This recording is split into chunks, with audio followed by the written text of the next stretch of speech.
आपण पाहताय न्यूज 18 लोकमत आणि आज दिवसभर अर्थातच कौल कोणाला आपण पाहणार आहोत। 5 राज्यांमध्ये निवडणुकांची रणधुमाळी संपली, मतदान झालं आणि आता इथे मतमोजणी आज होणार आहे। सगळ्या देशाचं लक्ष या मतमोजणीकडे लागलंय। प्रामुख्याने पश्चिम बंगालमध्ये काय होतं हे पाहणं सगळ्यात महत्त्वाचं आहे।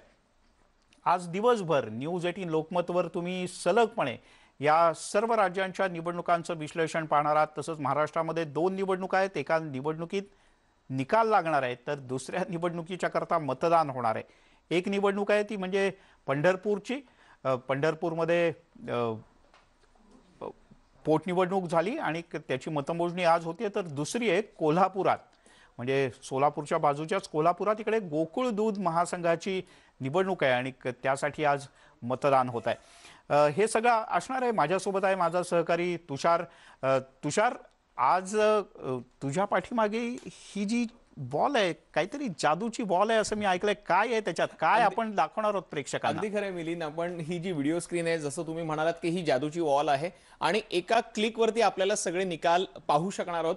4 महत्त्वाची राज्य, 4 राज्यांचे नुसते निकाल येणार नाहीत, अपडेट येणार नाहीत, तर त्या ठिकाणचं काय काय असणार आहे ते सुद्धा असणार आहे। जसं तुम्ही मगाशी म्हणालात की वेस्ट बेंगॉलकडे सगळ्यांचं लक्ष लागलेलं आहे। आपण वेस्ट बेंगॉलचं जर हे चित्र पाहिलं तर हे सगळं चित्र समोर दिसतंय। आतापर्यंत मतमोजणीला जशी पुढच्या काही सेकंदांमध्ये सुरुवात होईल ही टॅली अपडेट होत राहणार आहे। मात्र आपल्याकडे गेल्या 3 निवडणुकींचा सुद्धा डेटा आहे। आपण 2011 पासून सुरुवात करतो आहोत। 2011 मध्ये पश्चिम बंगालमधलं हे चित्र आपण पाहतो आहोत। टीएमसीला 184 जागा मिळालेल्या होत्या, लेफ्टला 60 जागा आहेत, काँग्रेस 42, अन्य पक्षांना 8 तर भाजपाला 0 जागा इथे मिळालेल्या होत्या। मात्र 2011चं हेच चित्र 2016 मध्ये कसं बदललेलं आहे ते आपल्याला पाहायला मिळतंय। जिथे भाजपा 0 जागांवरती होती तिथे भाजपाला 3 जागा मिळालेल्या आहेत। टीएमसीच्या जागा पुन्हा एकदा वाढलेल्या आहेत। मात्र आता 2021 मध्ये हेच चित्र कायम राहणार आहे का हा प्रश्न सगळ्यांना पडलेला आहे। ज्या पद्धतीने आपण एक्झिट पोल बघितलेले आहेत, सगळ्या एक्झिट पोलचे निष्कर्ष असे आलेले आहेत की साधारण भाजपा 100च्या पार किंवा 100 पर्यंत जाते आणि ममता दीदींसमोर ते कडवं आव्हान ठेवणार आहेत। आपल्याकडे अपडेट्स येणारच आहेत, जसे पश्चिम बंगालचे आले तसे बाकीच्या 3 राज्यांचे सुद्धा येत राहणार आहेत। त्यामुळे तुषारच्याकडनं आपण हे सगळं जाणून घेणार आहोत की कशा पद्धतीने आकडे बदलणार आहेत। कारण आकडे जसे बदलत जातात यावेळेला एक महत्त्वाची गोष्ट असणार आहे आपल्या सगळ्या प्रेक्षकांच्या माहिती करता की आता खरं तर इलेक्ट्रॉनिक पद्धतीने मतदान होतं, पण त्यामुळे रिझल्ट फार लवकर येतात। एखादी छोटी जर का विधानसभा असेल तर अवघ्या 2-2.5 तासामध्ये त्याचा निकाल जाहीर होऊ शकतो। पण यावेळची स्थिती थोडी वेगळी आहे, कारण तुषार, निवडणूक आयोगानं जे निर्णय घेतले त्यानुसार शेवटच्या 2 टप्प्यातला इथला कोरोनाचा वाढता प्रभाव पाहता निवडणूक आयोगानं आता मतमोजणी केंद्र सुद्धा वाढवली आहेत। एवढंच नाही तर आवश्यक त्या ठिकाणी पीपीई किट घालून सुद्धा मतमोजणी करणं किंवा अशाही प्रकारचे निर्णय घेतले। अगदी खरंय, पण आपण जर बघितलं तर हे उशिरा सुचलेलं शहाणपण आहे का मिलिंद असा प्रश्न पडू शकतो। कारण की अनेक ठिकाणी मोठमोठ्या प्रचार सभा झाल्या, प्रचार सभांना गर्दी झाली आणि त्या गर्दीचं चित्र जर बघितलं तर आता तिथले आकडे समोर येऊ लागलेले आहेत। त्यामुळे आता तिथे कोरोनाचा विस्फोट होतोय की काय अशी सुद्धा भीती आज जाणवू लागलेली आहे। निवडणूक आयोगानं उपाययोजना तर केलेल्या आहेत, मात्र त्या उपाययोजनांचा फायदा नेमका कसा होतोय हा सुद्धा एक मोठा प्रश्न असणार आहे। आणि आपण ही थेट दृश्य पाहतो आहोत। पहिली दृश्य 5 राज्यांमधला कौल कोणाकोणाला ते आपण पाहतो आहोत। पश्चिम बंगाल, केरळ, तामिळनाडू, आसाम आणि पुद्दुचेरी। आणि पहिली ही खास दृश्य तुम्ही न्यूज 18 लोकमतवर पाहता आहात। पूर्वी असं होतं की बॅलेट पेपर सगळे एकत्र केले जायचे, आता बॅलेट पेपर नाहीत, पण पोस्टल वोटिंग मात्र निश्चितपणे असतं आणि या पोस्टल वोटिंगच्या पहिल्या काही फेऱ्या होतील आणि मग प्रत्यक्ष एक मतदान यंत्र उघडून मतदानाला सुरुवात होईल। मतमोजणी केंद्र वाढलेली आहेत आणि असा प्राथमिक अंदाज व्यक्त करण्यात येतोय जो निर्णय निवडणूक आयोगानं घेतला। जो निर्णय निवडणूक आयोगानं घेतला त्यामुळे आता कदाचित जास्त वेळ लागू शकतो। म्हणजे असा अंदाज होता की 1 ते 1.5 किंवा उशिरा 2 वाजेपर्यंत बहुतांश निकाल हाती येतील, स्पष्ट होईल चित्र। पण यावेळेला मात्र थोडासा उशीर होईल। आपण आता आपले जे पाहुणे आहेत त्यांच्याकडे बोलूयात. आपल्यासोबत गणेश हाके भाजपचे प्रवक्ते जोडले गेलेत. अ, काँग्रेसने तर या सगळ्या डिबेटवरती बहिष्कार घालण्याचा निर्णय घेतलाय. त्यामुळे काँग्रेसचे प्रवक्ते आज आपल्या चर्चेत सहभागी होणार नाहीत. श्रीकांत देशपांडे आहेत, ज्येष्ठ पत्रकार आहेत, विश्लेषक आहेत. आणि थोड्याच वेळात किशोर तिवारी सुद्धा आपल्यासोबत जोडले गेलेले आहेत. शेतकरी नेते आहेत, शिवसेनेचे नेते आणि प्रवक्ते आहेत. आपल्या सगळ्यांचं स्वागत. सगळ्यात पहिला प्रश्न भाजपचे गणेश हाके आहेत त्यांना. गणेशजी, माझा आवाज पोहोचतोय तुमच्यापर्यंत?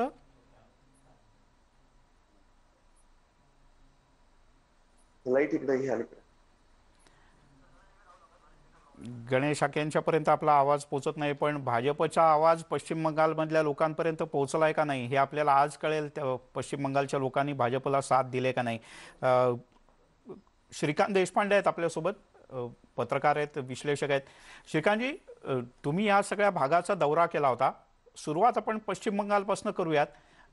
काय वाटतंय तुम्हाला, ज्या पद्धतीनं मतमोजणी आता आयसोलेटेड ठिकाणी आहे, पण मतदानाला मात्र पहिल्यापेक्षा चांगला प्रतिसाद मिळालाय, तुमचं निरीक्षण काय सांगताय? एक्झिट पोलकडे बघून काय वाटतंय? नक्कीच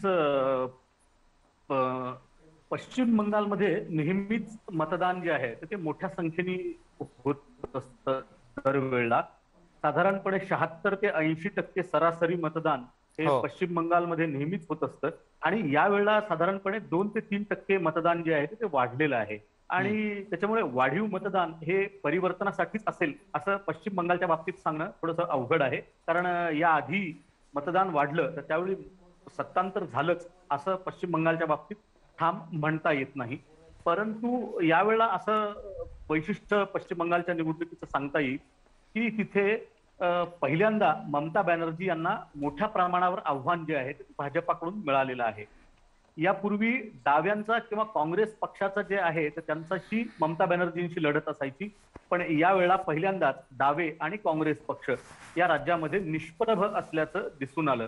आणखी एक गोष्ट अशी जाणवली या सगळ्या प्रवासामध्ये मला, की डाव्यांचे आणि काँग्रेसचे जे मतदार आहेत ते मोठ्या प्रमाणावर, ज्यांना ममता बॅनर्जी नको आहे असा जो मतदार जो डाव्यांचा आणि काँग्रेसचा होता, तो मतदार मोठ्या संख्येने भाजपाकडे शिफ्ट होतोय असं एक निरीक्षण जे आहे ते मी नोंदवू इच्छितो या ठिकाणी. की त्या मतदारांना ज्यांना ममता नको आहे पण जे भाजपचे कोर वोटर नाही आहेत, की ज्यांनी भाजपाला मतदान केलं नाही, असे मतदार सुद्धा यावेळी भाजपाकडे शिफ्ट होताना मोठ्या संख्येने दिसत आहेत असं एक चित्र दिसतंय. म्हणजे अगदी सुरुवातीपासून भाजपनं इथे सोनार बांगलाची घोषणा केली होती आणि त्या सोनार बांगलाची मोहिनी काही प्रमाणात तुमच्या निरीक्षणानुसार एका काही विशिष्ट वर्गापर्यंत तरी किंवा मतदारांच्या एका टक्केवारीपर्यंत तरी गेल्याचं तुमचं निरीक्षण आहे. अर्थात हे मतदान पूर्व सगळे आढावे आहेत किंवा एक्झिट पोल जे आहेत ते शेवटच्या मतदानाच्या सगळ्या फेऱ्या संपल्यानंतरचे आलेले आहेत. पण प्रत्यक्षात काय होतं ते मतदान यंत्र आज उघडल्यानंतरच आपल्याला कळेल. किशोर तिवारी आपल्यासोबत जोडले गेलेत. किशोरजी, तुम्ही कसं पाहताय आजच्या निकालाकडे? म्हणजे पश्चिम बंगालमध्ये भाजप हरली तर महाराष्ट्रात शिवसेनेचा विजय? असं काही नाहीये. मागच्या निवडणुकीत जर बघितलं तर तृणमूलने 27 जागा जास्त घेतल्या होत्या आणि काँग्रेस आणि लेफ्टनी मला वाटते त्यांनी म्हणजे 80च्या घरात जागा घेतल्या होत्या, परंतु भाजपला 0वरून ते 6ला गेले होते. मात्र मागच्या वेळेस तृणमूल काँग्रेसने 27 जागा 2011 पेक्षा जास्त घेतल्या होत्या. आता यावेळेस कसं आहे की काँग्रेस आणि लेफ्ट हे स्वतः लढले आहेत, तर यांचे किती सीटा असतात आणि जे एक्झिट पोल आले आहेत त्याच्यामध्ये भाजप हा विरोधी पक्ष होणार कन्सिडरेबल यांनी असं दिसतंय. मात्र मला असं वाटते की जर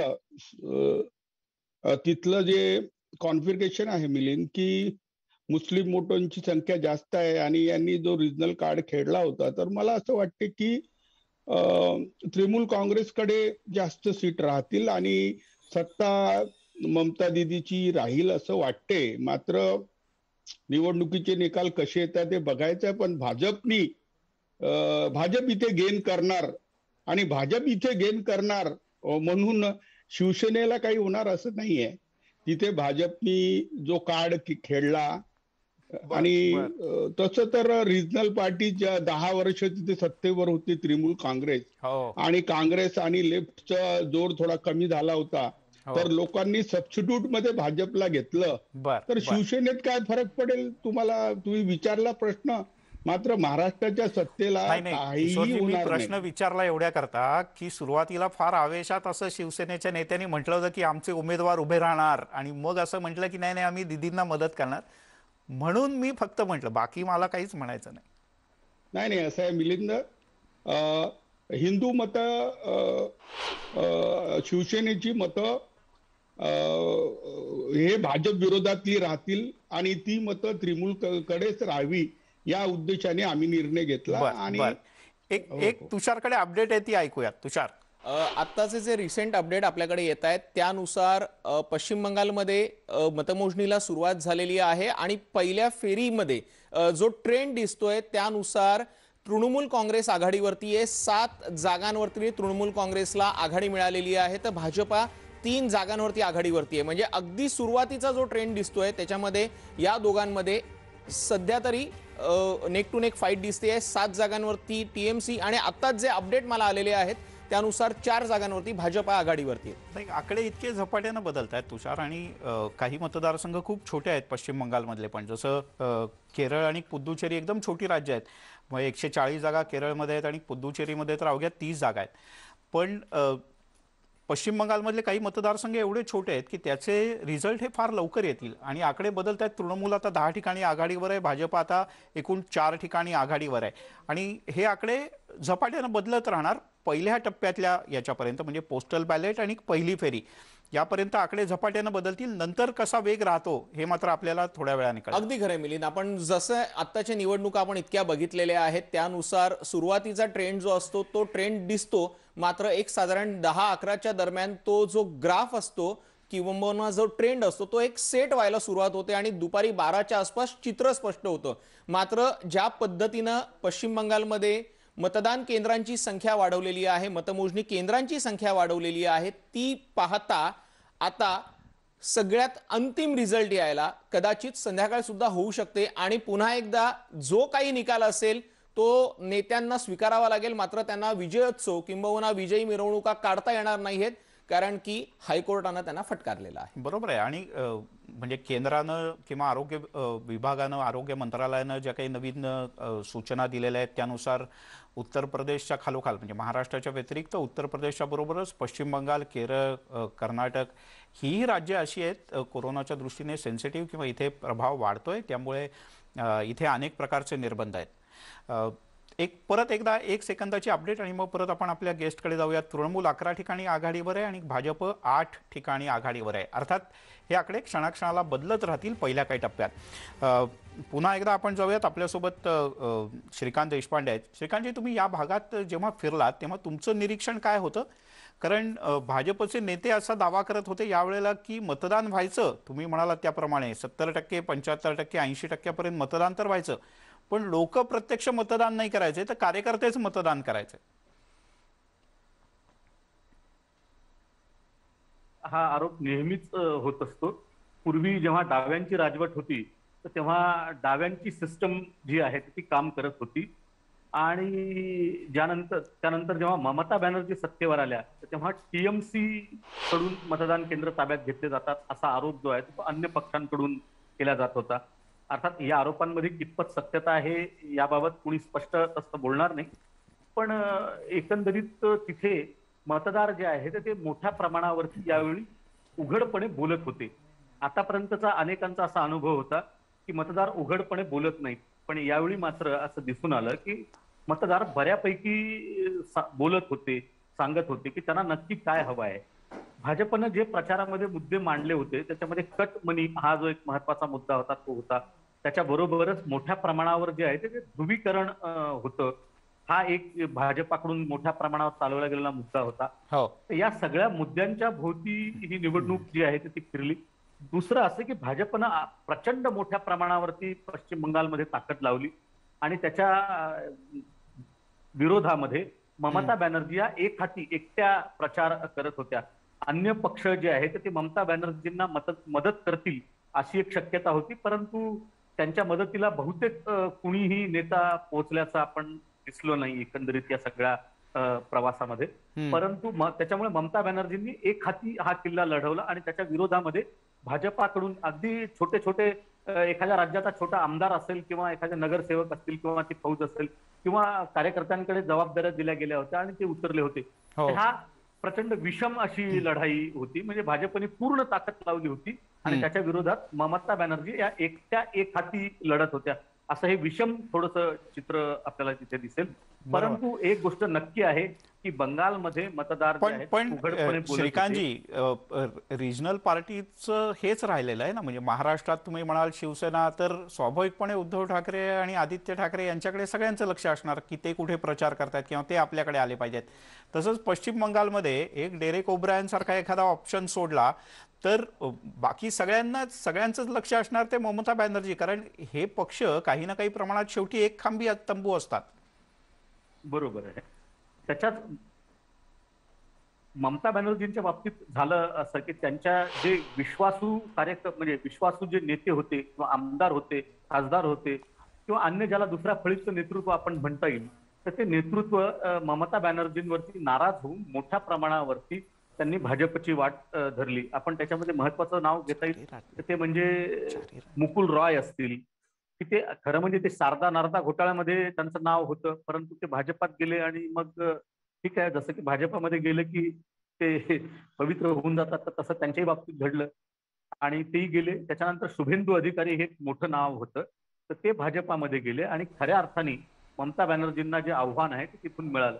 ममता बॅनर्जींच्या विरुद्ध पक्षामध्ये मोठ्या प्रमाणावरती नाराजी असण्याचं मुख्य कारण असं होतं की त्यांचे जे भाचे आहेत अभिषेक बॅनर्जी हे मोठ्या प्रमाणावरती पक्षामध्ये हस्तक्षेप करतात आणि पक्षात जे नंबर 2, नंबर 3 ला असलेले नेते आहेत त्यांच्या बाबतीत त्यांना निर्णय घेता येत नाही आणि त्याऐवजी अभिषेक बॅनर्जी हेच निर्णय घेतात ममता दिदींच्या नंतर, असे आरोप करून अनेकांनी पक्ष सोडला आणि त्याच्यामुळे ममता बॅनर्जींना अडचणीची परिस्थिती जी आहे ती निर्माण होते.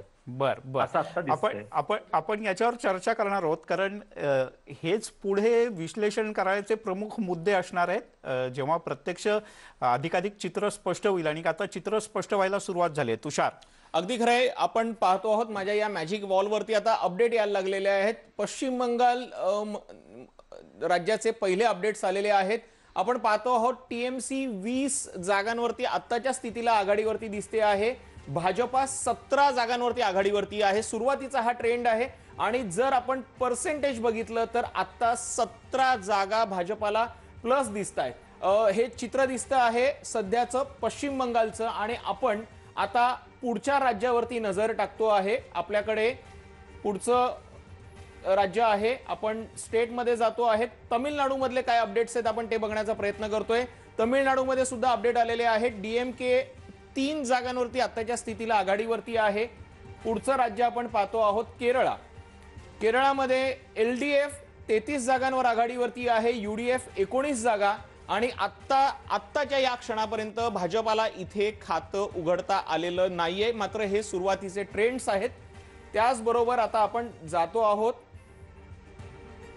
शेवटचं राज्य आसाम. आणि जे एक्सपेक्टेड आहे आसाममध्ये की आसाममध्ये भाजपा आपली सत्ता कायम राखू शकते, तसा ट्रेंड सध्या दिसतो आहे.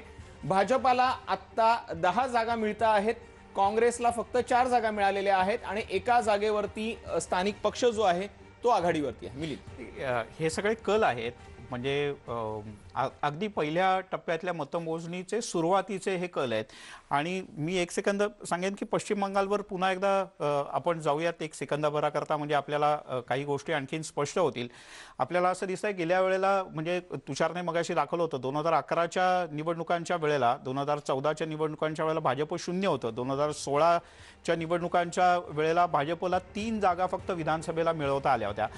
पण आताचं जे चित्र आहे ते खूप वेगळं आहे आणि म्हणूनच जर का आपण चेंज बघितला किंवा स्विंग बघितला तर तो स्विंग आपल्याला असं सांगतोय की आत्ता तृणमूल 24 ठिकाणी आघाडीवर आहे, भाजप 24 ठिकाणी आघाडीवर आहे. म्हणजे 48 जागांचे कल आत्तापर्यंत हाती आलेले आहेत पहिल्या टप्प्यातले. एकूण 292 जागा आहेत. म्हणजे जर का विजयाचा आकडा बघितला तर हा 147 आहे. आत्ताचे जे कल आहेत त्यानुसार भाजपला कदाचित 23 जागांचा फायदा होताना दिसतोय, पण त्याच वेळेला तृणमूलला 12 जागांचं नुकसान होताना दिसतंय. आणि पूर्ण राज्याच्या म्हणजे अगदी पूर्वी पश्चिम बंगालपासून ते खालच्या टोकापर्यंतच्या सगळ्या भागात जर का आपण पाहिलं तर कुठे ना कुठेतरी या सुरुवातीच्या 48 जागांमध्ये आपल्याला भाजपला पहिल्या टप्प्यातली आघाडी मिळताना दिसते. तुषार, मी तुम्हाला एक नवीन अपडेट देतोय. आमच्या या मॅजिक वॉलमध्ये वेगवेगळे फिल्टर्स लावलेले आहेत. कशा पद्धतीनं मतदान झालेलं आहे, कोणकोणते फॅक्टर प्रभावी ठरलेले आहेत आणि याच्यातले जे बाकीचे फॅक्टर्स आहेत त्याच्यातला एक फॅक्टर इथे दिसतो आहे काऊ स्मगलिंग फॅक्टर. म्हणजे जिथे जो भाजपानं आतापर्यंत कळीचा मुद्दा केलेला होता, या काऊ स्मगलिंग फॅक्टरला आपण जर क्लिक केलं आणि जर डेटा बघितला तर या ठिकाणी 15 जागांवरती टीएमसी आघाडीवरती आहे, 5 जागांवरती भाजपा आहे आणि या 5च्या 5 जागा भाजपाला सध्याच्या ट्रेंडमध्ये मिळताना दिसत आहेत. म्हणजे मिलिंद, आपण पाहिलं तर जे राजकारणाचे महत्त्वाचे मुद्दे ठरलेले होते आणि ज्या मुद्द्यांना त्यांनी राष्ट्रीयत्व देण्याचा प्रयत्न केला, ते राष्ट्रीयत्वाचे मुद्दे कुठेतरी पश्चिम बंगालमध्ये दिसताना दिसले. बर, आपण याचबरोबर आणखीनही काही महत्त्वाचे अपडेट्स घेणार आहोत. पण आपण पुन्हा एकदा किशोरजींच्याकडे जाऊयात. फक्त त्याआधी 5 राज्यांमधल्या निवडणुकांच्या करता मतमोजणी सुरू झाली आहे. सगळ्यात छोटं राज्य आहे. अर्थातच पुद्दुचेरी केवळ 30 जागा आहेत. इथे अद्यापही कल यायला सुरुवात झालेली नाही आहे. केरळमध्ये कल यायला सुरुवात झाली आहे. त्या पाठोपाठ तामिळनाडूमध्ये कल अतिशय संथगतीनं सुरुवातीच्या टप्प्यातले येत आहेत. आसाममधली पण तशी स्थिती आहे. पण पश्चिम बंगालमधले आकडे मात्र हळूहळू आता बदलायला सुरुवात झाली आहे आणि 34 ठिकाणी भाजपा तर 28 ठिकाणी तृणमूल काँग्रेस आघाडीवर असल्याचं आपल्याला दिसतं आहे. किशोर तिवारी सर आपल्यासोबत आहेत. किशोरजी, कुठल्याही राज्यांच्या निवडणुकांमध्ये गेल्या 15-20 वर्षात जर का आपण पाहिलं तर साधारणपणे भावनिक मुद्द्यांच्या आधाराने निवडणूक लढवली जाते, ना की जनतेच्या विकासाच्या मुद्द्यांच्या आधारे. म्हणजे विकासाचे मुद्दे असतात पण भावनिक मुद्दे असतात. जसं पश्चिम बंगालमध्ये आता तुषारने दाखवलं की प्रामुख्यानं गायींच्या हत्या किंवा गोमांस आणि त्या सगळ्या त्याची आयात निर्यात आजूबाजूच्या राज्यांमधनं हा महत्त्वाचा मुद्दा ठरला. तुम्हाला असं वाटतं कुठले मुद्दे जास्त महत्त्वाचे ठरले? म्हणजे विकासाचे मुद्दे निर्णायक ठरू शकतात पश्चिम बंगालच्या निवडणुकांमध्ये ठरले आहेत का असे भावनिक मुद्दे?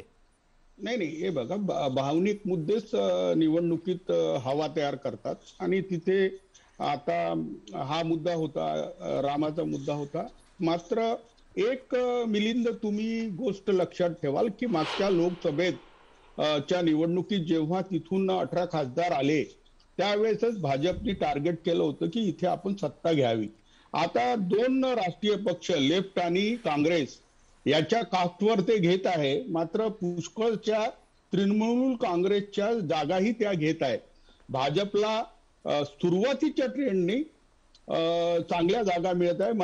माझ्या माहितीप्रमाणे तर आता ते 40च्या घरातही चालले आहेत. मात्र एक आहे की तृणमूल काँग्रेस जर येत असेल तर लोकांचा राजकीय म्हणजे प्रादेशिक पक्षांवर विश्वास राहील आणि विकासावर राहील. एक मोठा फॅक्टर आहे मिलिंद इथे, महिलांचं मतदान, आणि महिलांच्या मतदानामुळेच ममता दिदी वरचढ होतील. मात्र सुरुवातीच्या याच्यात भाजपला, कारण मागच्या वेळेस तर 6च होते आणि त्यांना 18 खासदार म्हणजे त्यांना 96 जागा पाहिजे होत्या, तर त्यांचा ट्रेंड चांगला आहे. भाजपला आनंद व्हायला काही हरकत नाही असं वाटते. बर, पण आपण जर का एक्झिट पोलचा अंदाज बघितला किशोरजी, तर कोणीच भाजप बहुमताच्या दिशेनं जाईल किंवा अगदी जवळ पोचेल असं म्हटलेलं नाही. सगळ्यांनी थोड्याफार फरकानं असं म्हटलं की 100 तर ओलांडू शकतं, पण बहुमत मिळवेल का नाही तर लोकांनी ते मात्र गुपित ठेवलंय. बरोबर ना श्रीकांतजी? बरोबर आहे ना. पण कसं आहे, पश्चिम बंगालमध्ये कुठल्याही म्हणजे एक रिपब्लिक जर सोडलं चॅनल तर बाकीच्या कुणीही त्यांना भाजपला स्पष्ट बहुमत मला असं वाटतं दिलेलं नाही. हो. आणि एक जन की बात आहे ते त्यांनी भाजपला दिलं होतं. हो. गोल्ड डायरी म्हणून आहे, त्यांनी पण भाजपला जे आहे तर सत्ता येईल भाजपचे असं म्हटलेलं आहे.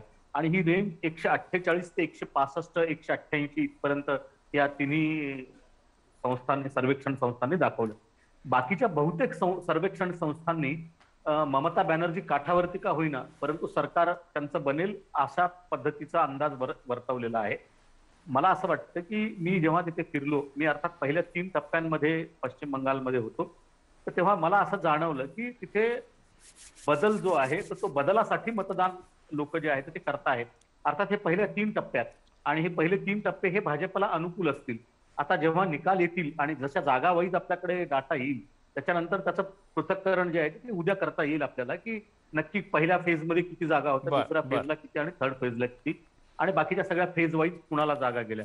तर मला असं ठीक वाटतं की पहिल्या 3 टप्प्यांमध्ये भाजपला अनुकूलता राहील. नंतर मात्र ममता बॅनर्जी यांच्यासाठी अनुकूल असलेले जागा होत्या.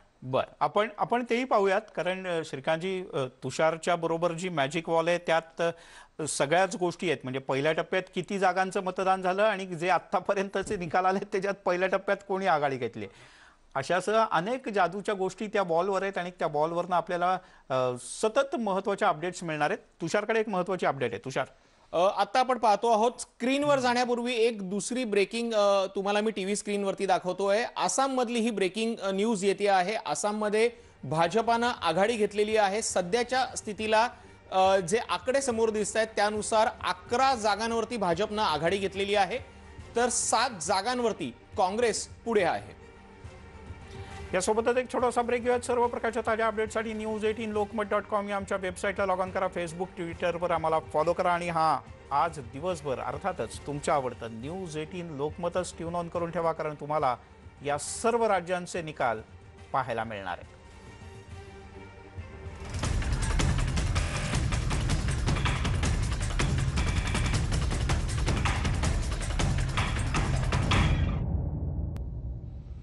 ब्रेक नंतर आपल्या सगळ्यांचं पुन्हा एकदा स्वागत.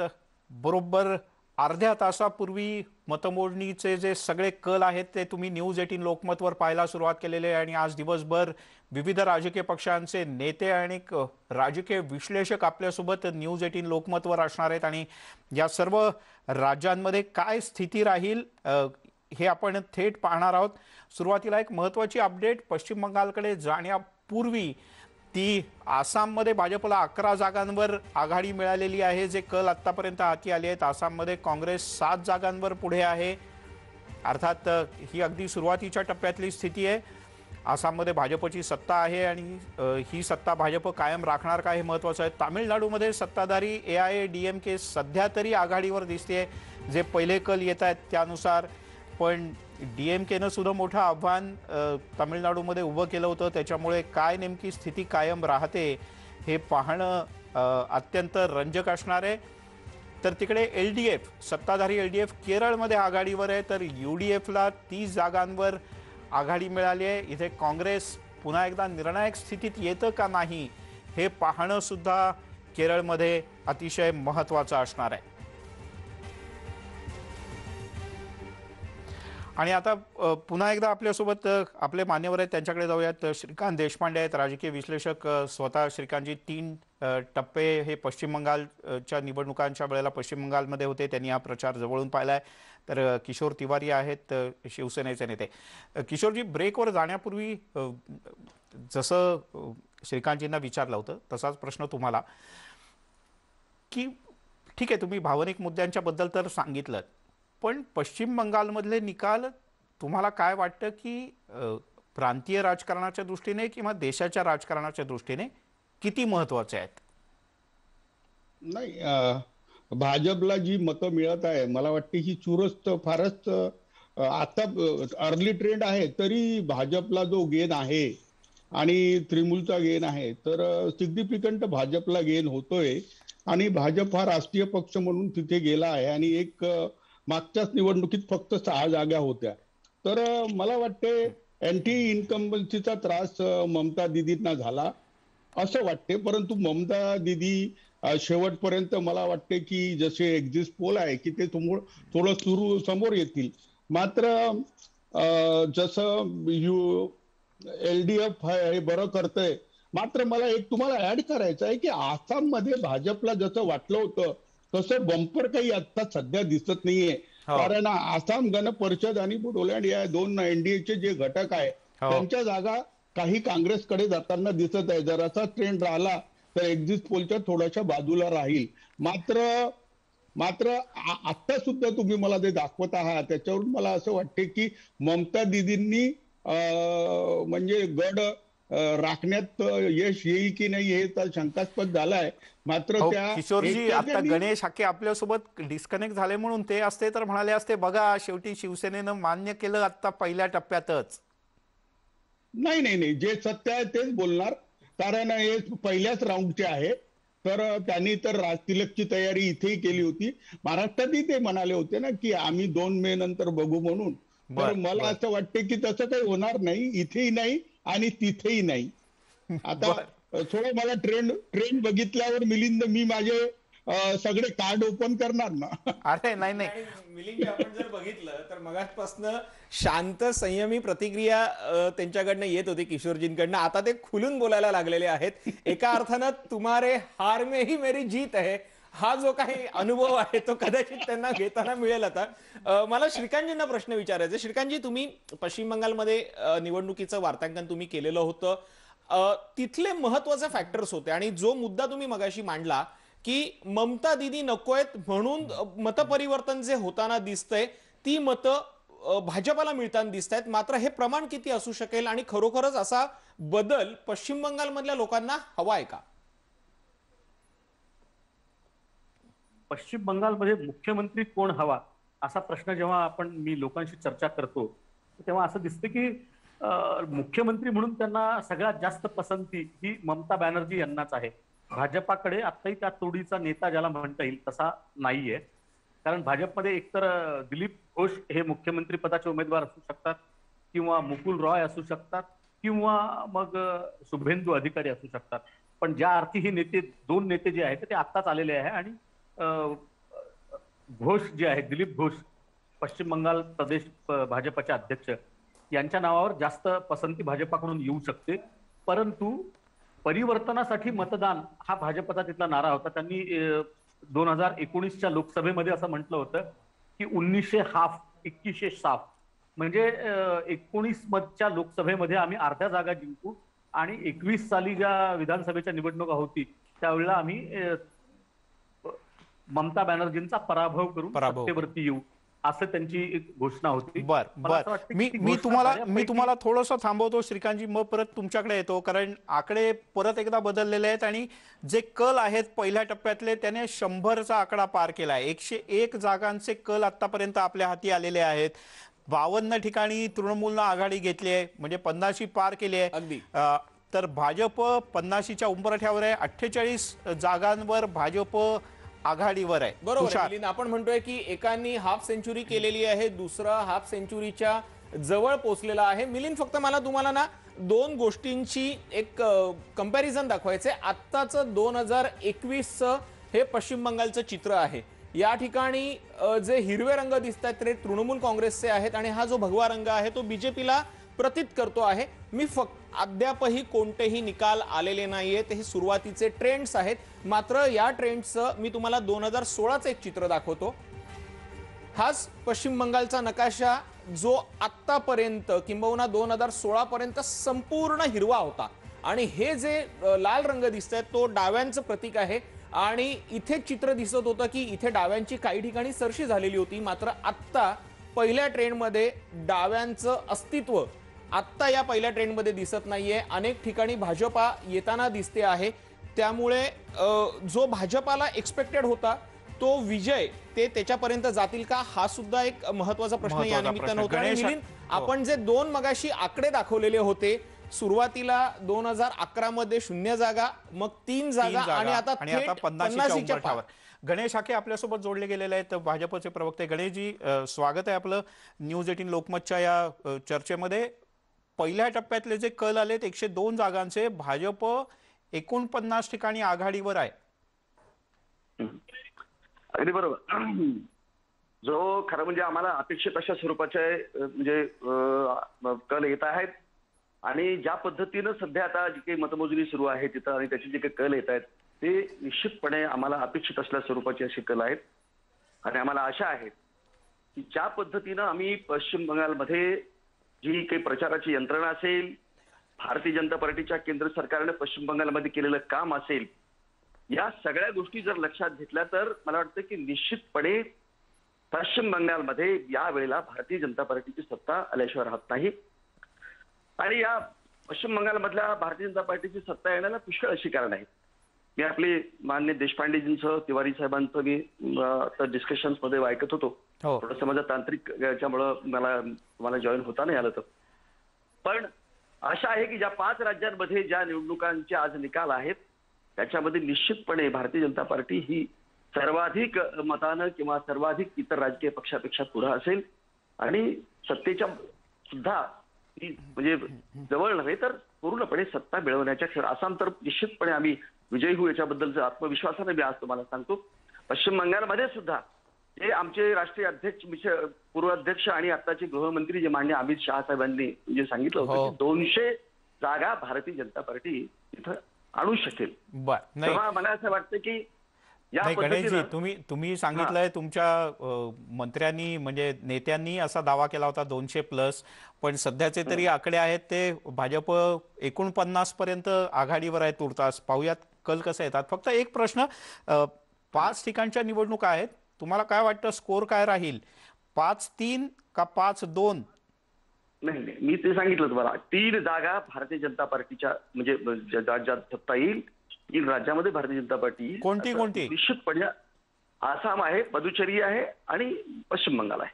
त्या 3 राज्यामध्ये भारतीय जनता पार्टीची सत्ता निश्चितपणे येईल. ज्या पद्धतीनं तुम्हाला सांगतो आता जे काही कल येत आहेत, कल जर पाहिले तर मला सांगा की जिथं आम्ही 3 होतो म्हणजे पश्चिम बंगालमध्ये 3 जिथं आमदार होते तिथं आज मला सांगा की जे कल येत आहेत ते 52 म्हणजे तृणमूल आहे आणि 49 भाजप आहे. म्हणजे या ज्या पद्धतीनं आज म्हणजे तुम्ही मतमोजणीचे जे तुम्हाला जो अंदाज देतो आहे त्याच्यावरून निश्चितपणे मला सांगतो की तृणमूल काँग्रेस हे इथं हरणार आहे आणि भारतीय जनता पार्टीची सत्ता तिथे येणार आहे.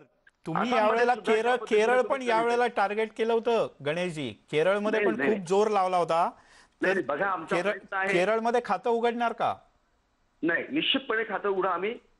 पण मी तुम्हाला सांगितलं की तिथं आम्ही सत्ता येणार आहे असं कधी म्हणजे अति आत्मविश्वासानं आम्ही सांगतच नाही तुम्हाला. ज्या ठिकाणी आमचं काम आहे, ज्या ठिकाणी आम्ही ज्या पद्धतीनं एक विश्वास दिलेला आहे लोकांना आणि केंद्रीय नेतृत्वावरती ज्या पद्धतीनं या 3 राज्यांमधल्या लोकांनी विश्वास दाखवलेला आहे आणि तिथली जे काही सरकार आहेत, आसामच्या सरकारमधनं जे आसाममध्ये आमच्या भारतीय जनता पार्टीच्या 5 वर्षामध्ये जे काम केलेलं आहे. बरं, त्याच्यामुळे आसाममध्ये आणि पश्चिम बंगालमध्ये तुम्हाला सत्ता मिळेल आणि पुदुचेरीतली पण सत्ता कायम राहील. गणेशजी, तुम्ही राज आपल्यासोबत काही महत्वाचे अपडेट्स तुषारकडे ब्रेकवर जाण्यापूर्वी. तुषार, आपण केरळ असेंब्लीचं हे चित्र पाहतो आहोत. आतापर्यंत केरळमध्ये 140 जागा आहेत, त्यापैकी 109 जागांचे कल समोर आलेले आहेत. यामध्ये LDFला 66 जागा मिळाल्यात, UDFला 42 जागा मिळाल्यात. UDFला 12 जागांचा फायदा होताना दिसतोय तर LDFचं 6 जागांचं नुकसान होतंय. भाजपाला 1 जागा मिळते आहे. 2016 मध्ये सुद्धा भाजपाने इथे 1 जागा होती. पश्चिम बंगाल एकदा पटकन बघूयात ब्रेकवर जाण्यापूर्वी. पश्चिम बंगालचं हे चित्र 292 पैकी 102 जागांचे कल आल्यात आणि मिलिंद, जे पहिल्या क्षणापासून आपल्याला दिसत होतं कट टू कट फाईट जी होती ती आता नेक टू नेक फाईट वरती आलेली आहे. TMC 52 जागा, भाजपा 49 जागा. TMCला 27 जागांचं नुकसान होतंय तर भाजपाला 49 जागांचा फायदा होतोय आणि हा जर ट्रेंड असाच राहिला तर भाजपाला जे अपेक्षित यश आहे ते कदाचित फायनल टप्प्यांमध्ये ते दिसू शकतं. नक्कीच पुन्हा एकदा धावती आकडेवारी भाजप आणि म्हणजे 102 जागांचे कल आतापर्यंत आले तर तृणमूल 52, भाजप 50 म्हणजे दोघांनी 50चा आकडा पार केलेला आहे. पाहूयात क्षणाक्षणाला बदलणारे आकडे पुढच्या काही काळात काय सांगतात ते. तुर्तास गणेशजी, यासोबतच आपले बाकीचे जे 2 मान्यवर होते श्रीकांत देशपांडे आणि किशोर तिवारी दोघांचेही धन्यवाद. एक छोटासा ब्रेक घेऊया, लगेचच परत येतोय. नमस्कार, आपण पाहताय न्यूज 18 लोकमत. आपल्या सगळ्यांचं स्वागत. मी मिलिंद भागवत आणि माझ्यासोबत आहे माझा सहकारी अजिंक्य आणि मी इथून पुढचा 1 तास तुम्हाला सगळी बित्तम बातमी दाखवणार आहोत, कारण आज 5 राज्यांमधली आहे मतमोजणी. अजिंक्य. मिलिंद सर, आपण बघतो 5 राज्यांची ही मतमोजणी आहे. काटेकी टक्कर पश्चिम बंगालमध्ये आपल्याला बघायला मिळणार आहे आणि या सगळ्याचे अपडेट्स आपण न्यूज 18 लोकमतवर घेणार आहोत. क्षणाक्षणाचे कल आपण बघणार आहोत. 5ही राज्यांच्या या मतमोजणी दरम्यान नेमक्या कोणकोणत्या अपडेट्स घडतायत त्या अपडेट्स पोहोचवणार आहोत. सोबतच काही पोटनिवडणुकांचे निकाल देखील लागणार आहेत, त्याबद्दलच्याही अपडेट्स आपल्याला घ्यायच्या आहेत. पण आपण सुरुवात करूया पश्चिम